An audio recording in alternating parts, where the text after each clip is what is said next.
Welcome, everyone, to the December meeting of the Kalamazoo Astronomical Society's Astrophotography Special Interest Group. My name is Richard Bell. I am the president of the Kalamazoo Astronomical Society and one of the Kalamazoo Astronomical Society's enthusiastic sky shooters. Both Pete Mumbower and I started the SIG a couple of years ago, and it's going pretty well, although attendance could be better, but we're continually working on that. But I see we currently have 45 participants. So that's a little better than the roughly 80 people that registered on Zoom.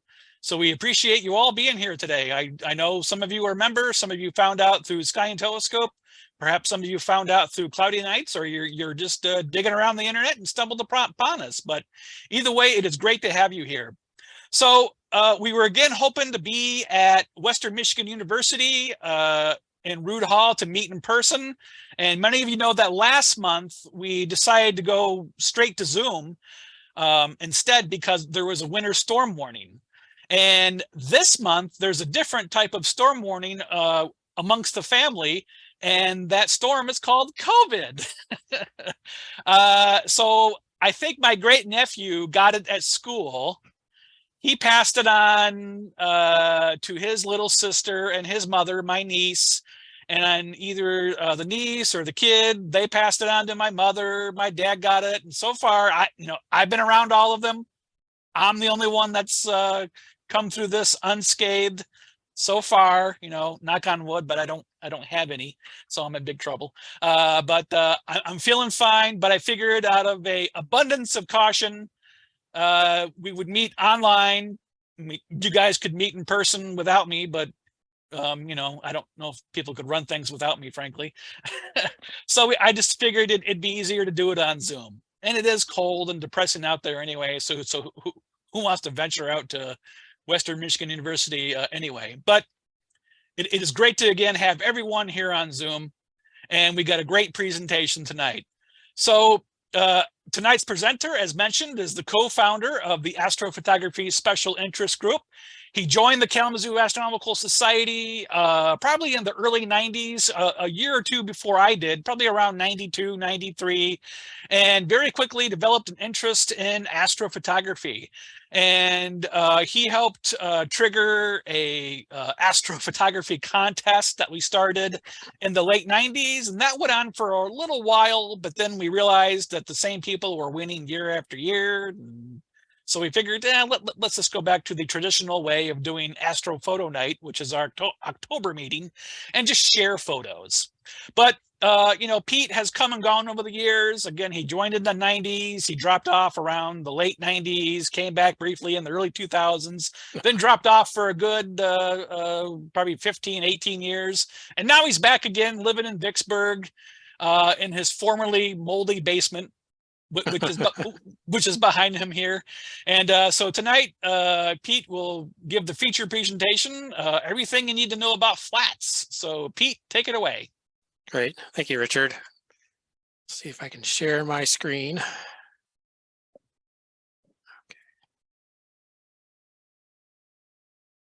I'm an IT professional, so if I don't get this right, I'm in trouble. Can everyone see the screen? Yep. Richard? Okay, yep. Great. So thank you, everyone, for coming. Tonight, I'm going to be talking about everything we need to know about flats for properly calibrating our astro imaging, or if you're even doing scientific work, why is it important to do flats, and work on the methodology of how to take a good flat and show some cases of when I didn't get it right, things to look out for. So let's see, here we go. So if the goals for this talk is to talk about, what is a flat field in the first place? People hear about them.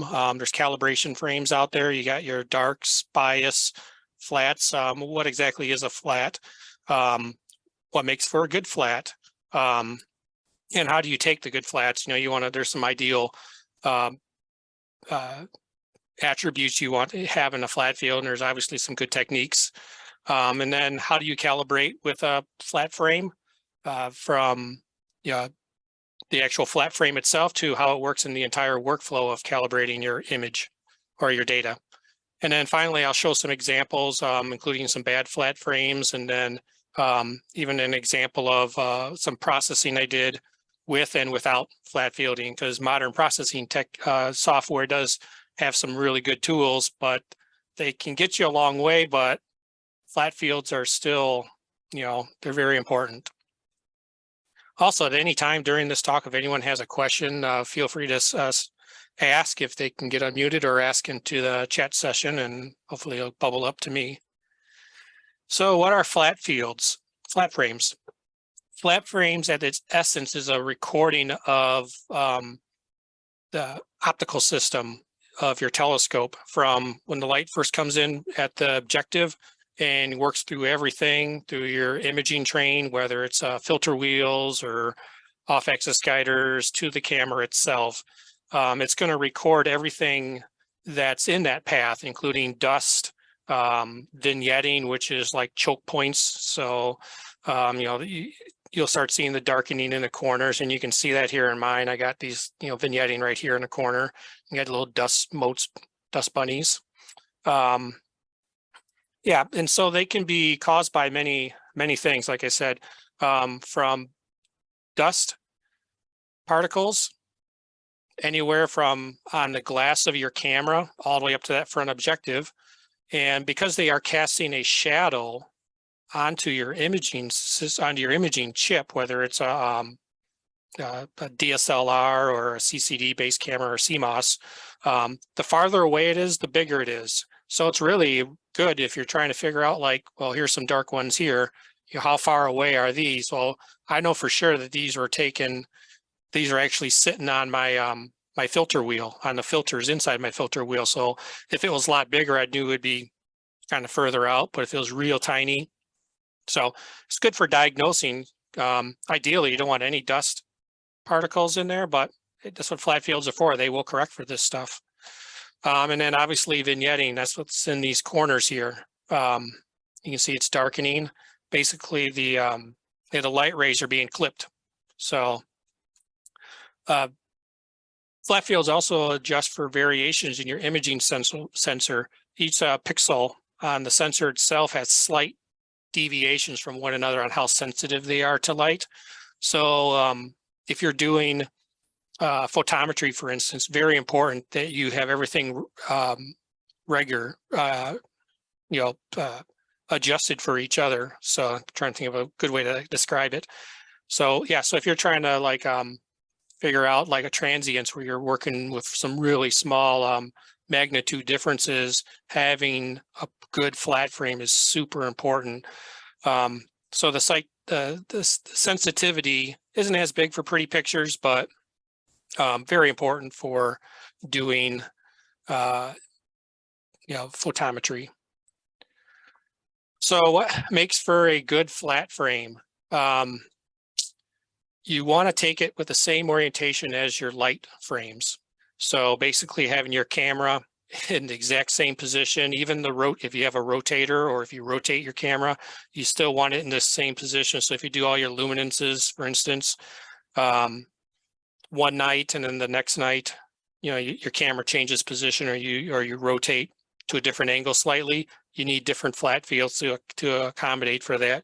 Some optical systems are less prone to issues with that, depending on how clean, like the dust bunnies, for instance, the dust motes you have in here. You can see these two pictures here. The top one is my 12-inch f4 Newtonian, has vignetting in there. And the bottom one's my 8-inch RC with a Nikon camera, for instance. Very little vignetting. There's a little bit if you actually measured the light drop off from from the center to the corners. It's not really all that bad. But like I said, the flat frame will correct for this in the final image. So very important to keep it, if at all possible, hooked up. I know for some people who are mobile, end of the night you tear down and all that fun stuff. Usually in those cases, you might be better to take your flat frames first thing in the evening while you're waiting for it to get dark enough out. Or if you can handle those, 5 o'clock in the morning, get everything set up to take your flat frames, that would be, very important, especially if you take it apart. If you're in an observatory like myself, you can have flat fields last for months on end. It really depends on if like, new dust appears on your anywhere in the imaging train and so forth. The other thing that makes for a good flat field is your ADUs, the brightness in your camera. So for instance, this is usually where a lot of people try to figure out, well, how do I expose it properly?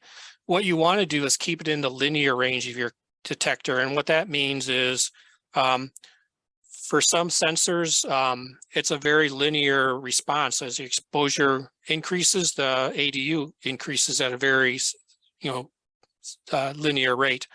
But at some point, usually toward the higher end, it starts dropping off and it gets a little bit unpredictable. And same thing at the lower end, especially with CMOS cameras. If you do too short of an exposure, then you don't have a really good time calibrating with them. So for a flat field, what you want to do is kind of shoot for the linear range. And you don't want to be too dark, obviously, and it has to be bright enough, and you can't go too bright. So usually what they say is when you take an image like at the back of your camera or with your image capture software, you'll see the histogram.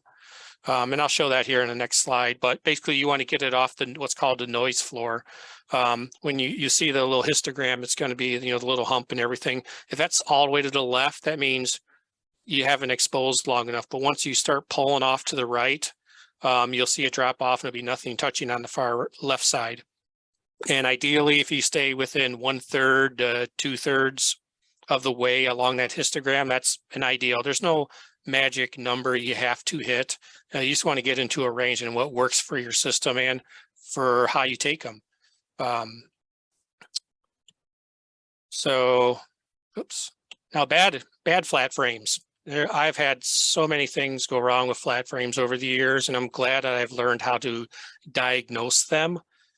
For instance, in the upper left here, I had a light leak with my filter wheel. What basically happened was this was, I believe, the H alpha filter, but the position next to it had no filter in it actually, and light actually came in and created this really weird artifact, and it kind of shifted depending on which angle my telescope was. So a flat field wouldn't correct for this. It was really I wish I still had some of the images that I trying to correct with this. It was really way out there.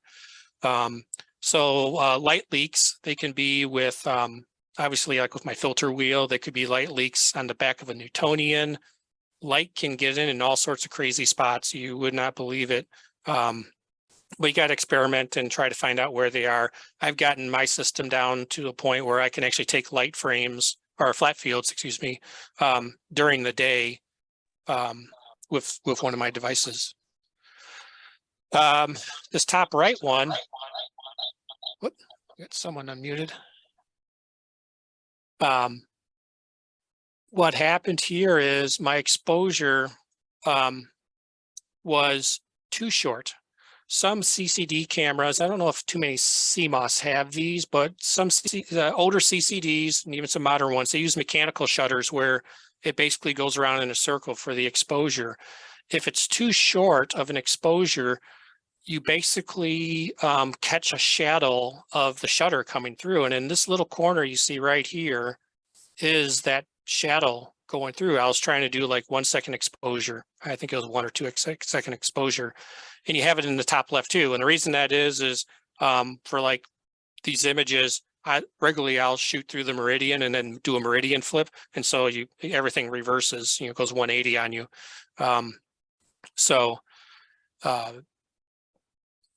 Yeah, so you could see here, there's all sorts of weird stuff. And that's just because my my shutter was actually creating a shadow. It's the inverse when you actually see it. So what you do with shutter-based cameras is you try to take longer exposures, and most of them, the general rule of thumb is a minimum of 3 seconds. Longer is usually better. When I had this, actually I still do have this camera, but I don't use it much anymore. I kind of settled on 10 seconds for my flat field exposures, and I kind of normalized it and basically adjusted the brightness of the panel. these bottom ones, I had shifting in my mechanical system between the night when I first took these images up in Leo here. You can see this like weird, well, you can see here on the right one exactly what it is. And there was a slight difference, something shifted in my whole system, whether it was the primary mirror or something mechanical. I never really nailed it down. But I had two flat frames and they just looked slightly off, but I couldn't nail like what was going on exactly. So I said, what you can do is you can take a flat field, take a new flat field, and then subtract them from each other in your image processing. If they're identical, it'll be totally uniform white pretty much, or actually all, yeah, I have this inverse right now, this lower right one. So here you could, I could tell, okay, something shifted in my imaging train or somewhere. You can get all sorts of weird artifacts. And it made it really difficult to process this image.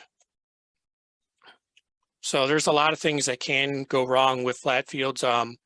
Not so much like temperature shifts or anything like that, but things shifting is usually the main culprit. Something changed, or if, like I said, if you rotated your camera in the middle of the night and only had one set of flats, well, it's going to work on whatever, depending on when you took the flats before or after the shift. So kind of moving on here. So how do we take a good flat field? Like I said, you can see here in Sequence Generator Pro, it's the software I use. I got my histogram and it's pulled off the little blue arrow. You can see I'm off the chart. My camera is a 14-bit camera, but the software, when it brings it in, makes it 16-bit. So this is a sweet spot between here and, in the middle here. But you can see the ADUs here. It's like 20,000. I usually shoot for, actually, I have the software set up. So I tell it, hey, shoot 20,000 plus or minus 500 or whatever the number was. And it just goes about and shoots it. I know anywhere, if it was between 20 and 30,000, my flats are going to be fine. I'm pretty happy about it. So anyway, to take a really good flat field, you do need a uniform light source. And I should have said that a few slides ago. That's super important. You can't have like bright spots. It's got to be as uniform as possible because you're just trying to take like a representation of your system without any outside interference, clouds or, obviously you can't do it with nebulas and stuff like that, or actual star fields. So you have a few choices when you're going to take a flat. There's actually, panels. A lot of people hear about. There's commercial ones, Spica Flat, Optech makes one, Pegasus. There's quite a few out there. Really depends on your size. There's a commercial offering pretty much for anyone. And I do have a Spica Flat, and it's right here. This is accommodates up to a 12-inch telescope. Unfortunately, I have a 12-inch telescope. It works really well. It has support for power on there. You can control it remotely. So the software on your imaging laptop you can adjust the brightness level. So like I said, if you know that you need a certain time exposure, because of like say the shutter issue, you need 5 seconds. Well, you can adjust the brightness of your light panel and get it to the ADU range or based off how your histogram is. Sometimes the light panel won't go dim enough for you. So what you do is, what I did is I actually went out and went online and ordered some basically translucent plastic panels. They're square, obviously here you can see, and they have a matte finish, so it helps diffuse the light, and they only allow like 30% of the light to go in. So for since I have a f4 reflector, I have a lot of problems. Even if the thing fully dim, it still has issues with like the luminance on there. So if I standardize on a 2-second exposure, I needed to dim it down. So I just put this on my light, on my top of my telescope, and then put the light panel on top of this.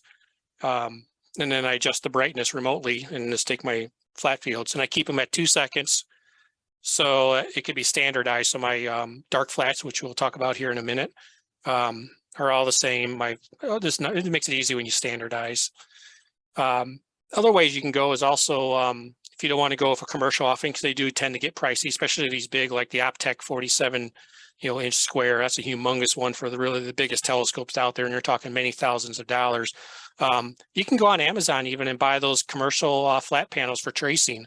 And before I got my Spica flat, I did just that. I believe this was like $40. It has a little, you plug it into the USB, and there's a little button. Well, there used to be a button over here. I actually modified this. There's, forgive my tape job here. There is a project out there I saw on cloudy nights where you could actually use an Arduino to adjust the brightness of this, and it would be based off the Optech standard. And then so I could be inside or whatever and actually adjust it, because obviously if these light panels, there's usually brightness up and down. Sometimes they only have like 3 steps, 3 different brightness levels. Some have like 256. Well, if it's the middle of the night and you're trying to remember which brightness level you have, it gets kind of tough. But these panels work really well. Depending on what size you need, they make really small ones too. You can even use little iPads, little tiny ones. You can just, there's a little app called, I think it's called Light Trace. I think that's what this one's called. Yeah, Lightbox Trace, that was the name of the app. And then you can just adjust the brightness. This works great for small refractors, depending on how big of an iPad you have. Sorry, I keep looking over at the wrong one. So iPads work really well. A lot of people have those, or even an Android tablet would work really well, as long as you get a white background. You don't want different colors. White is usually the best because it's pretty uniform across the spectrum to some extent. Even this commercial Spica flat, I've noticed that the even though it looks white to me and you think red, green, blue, and you mix those together, you get your white. Well, my blue definitely takes longer for the exposure. And then when you do narrow bands, it take quite a bit longer, even if I have a thing cranked up, but it works out. The next thing you can do as far as panel-based stuff is actually make them yourself. There's a lot of stuff out there where you can make like edge lit panels with LEDs that align the edges. Do the classic light box where you have this foam core. I wish I still had mine from years ago. I believe Richard has one. Those work really well. There's a lot of do-it-yourself resources on the internet for that. And then finally, there's sky flats.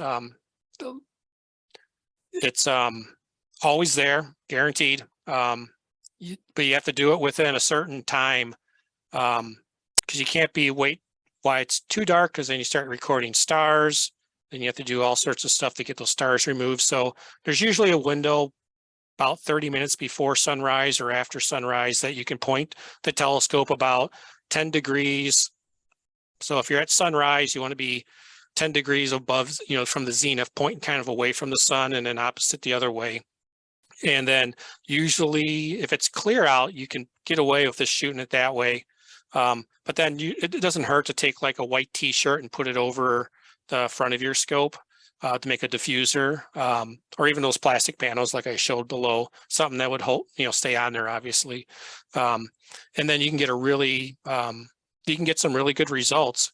If you have an automated remote observatory, sky flats can be probably one of the main solutions you would use, unless you have one of those big Optech panels.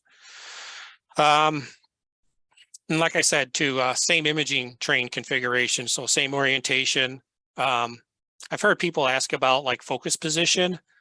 There's been nights where I've come out the next day, where I've imaged one night, and the next day I come out, turn everything back on, and my focuser is all the way back at its home position. I took my flats, there's no difference. I'm sure there are slight minute differences, but for what most people are doing, the focus position, if you can get it pretty close to where it was as far as the draw tube, you're going to be pretty good, as long as the orientation is proper. And you got to remember, you got to do it for every single filter too. So if you are shooting LRGB, you got to take all those filters worth. If you use a one-shot color, you just got the one frame that you got to deal with. Yeah, so again, the ADUs, like I was mentioning before, you want to be in the linear range, which if you're in this 1/3 to 2/3 range, kind of somewhere around here, you're going to be in the linear range for practically every single detector out there. like anti-blooming gates would cause it to be nonlinear, but only toward the very, end of it. If you're 40, 50,000, be off the noise floor. So that's this far left side, that's the noise floor. So all the information is going to be right in this area. That's good. This is a good histogram that you'd want to shoot for.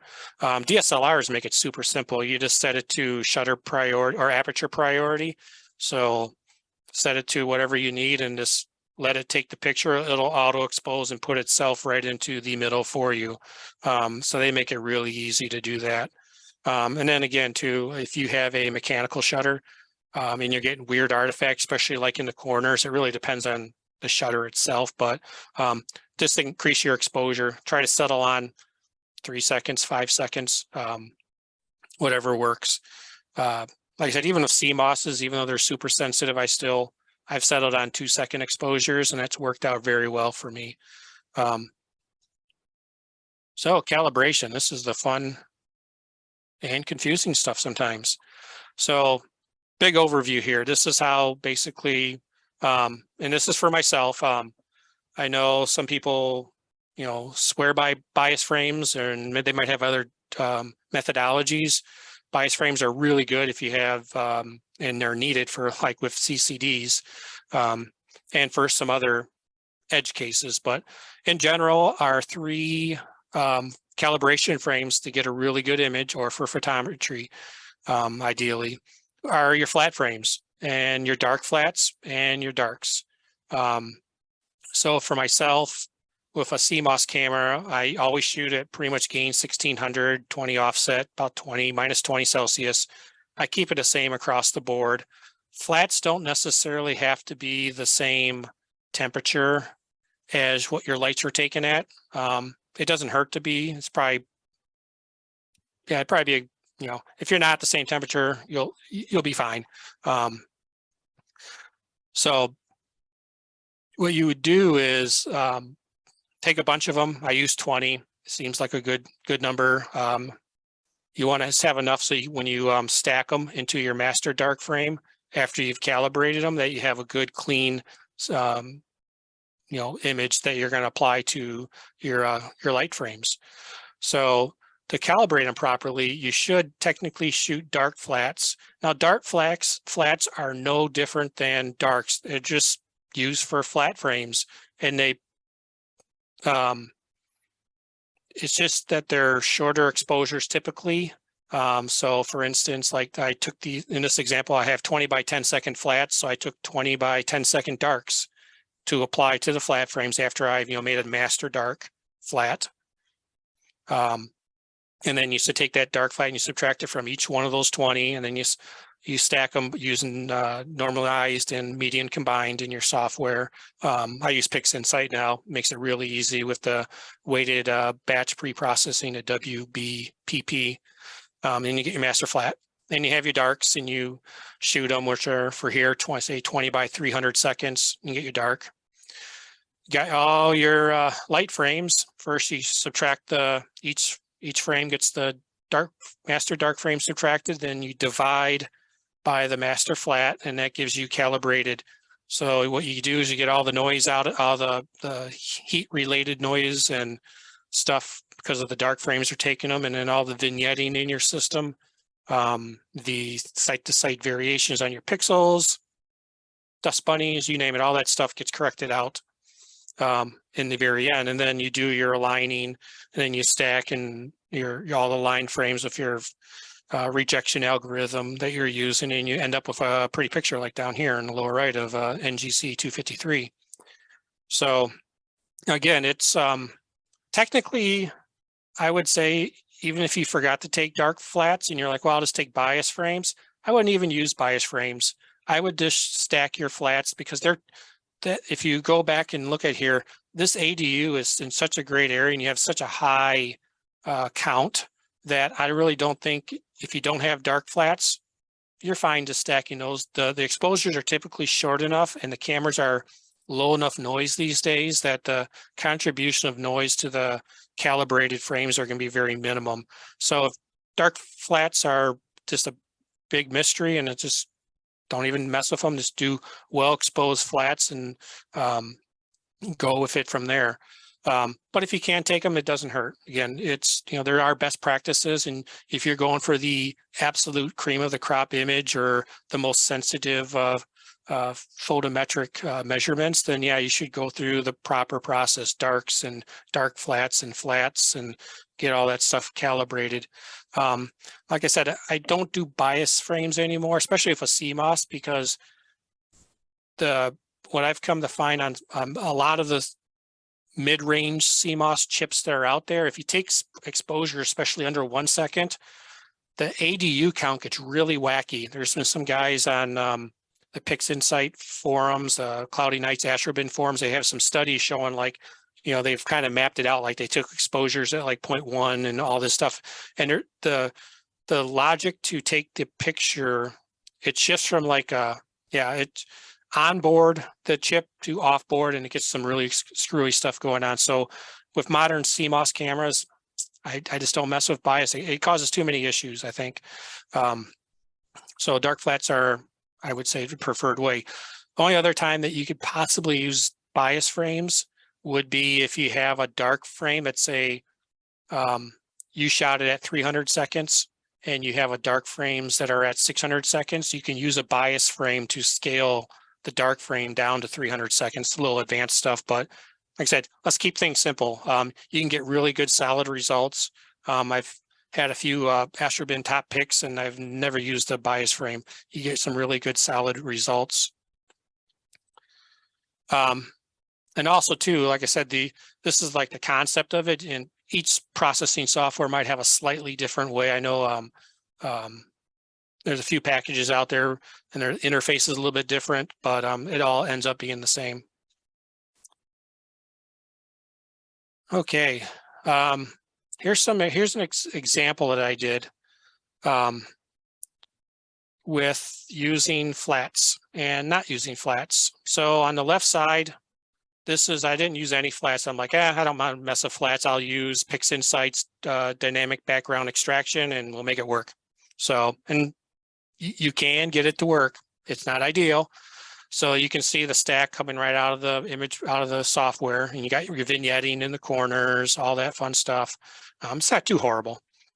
I used the dynamic background extraction tool. I had well-placed points, well sampled, didn't put them on anything that's a star and kept it all.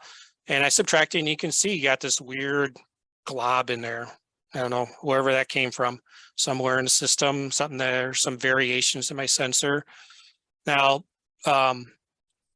you can make this work. What happens with a lot of people, you'll find that they just make the background darker until it kind of goes away. And that you can do that, but you're going to lose a lot of stuff. There's a lot of little faint fuzzies, little small galaxies. You're going to be clipping. You have to clip your image, the black end. So you'll lose some contrast. The background will you can make it black, but you're just going to have issues.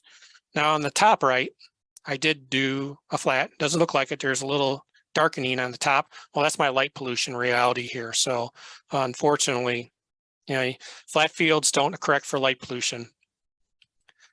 So what I do, part of the workflow, got my calibration with the flat fields, and I did do the same. I did the exact same. I had the icon saved for this one, and I applied it to this one. And now you can see it's quite a bit smoother. And I have, I won't have to, when I actually set the background, I'll have a lot more faint galaxies in the background, faint stars overall. Unfortunately, I didn't process it all the way. I didn't get that far with this. Yeah, I guess I'm running. There's not much really. I mean, it's flat fields. I wish there was a ton to talk about, but there really isn't. If anyone has a question, let me know. If you have a question now, you can always reach out to me at my email address here. But I really do feel that if doing flat frames and taking the time to get a good procedure down, even if it's cloudy out like it is right now here in Michigan, you can set up in your basement or go outside to the observatory and practice taking flat fields. You want to work on getting the the ADUs right, figure out what's going to work for your system. If you can standardize on a set time, say like 2 seconds or 5 seconds or whatever, then you always know that's what it's going to be. You always know, hey, you can pre-make the dark flats right off the bat. And if you have a permanent setup or a semi-permanent, at least the tube, you leave the camera attached, you can kind of save your, flats for, down the road. Like I said, I've gone months without having to change my flats until I, pull the camera out. So any questions?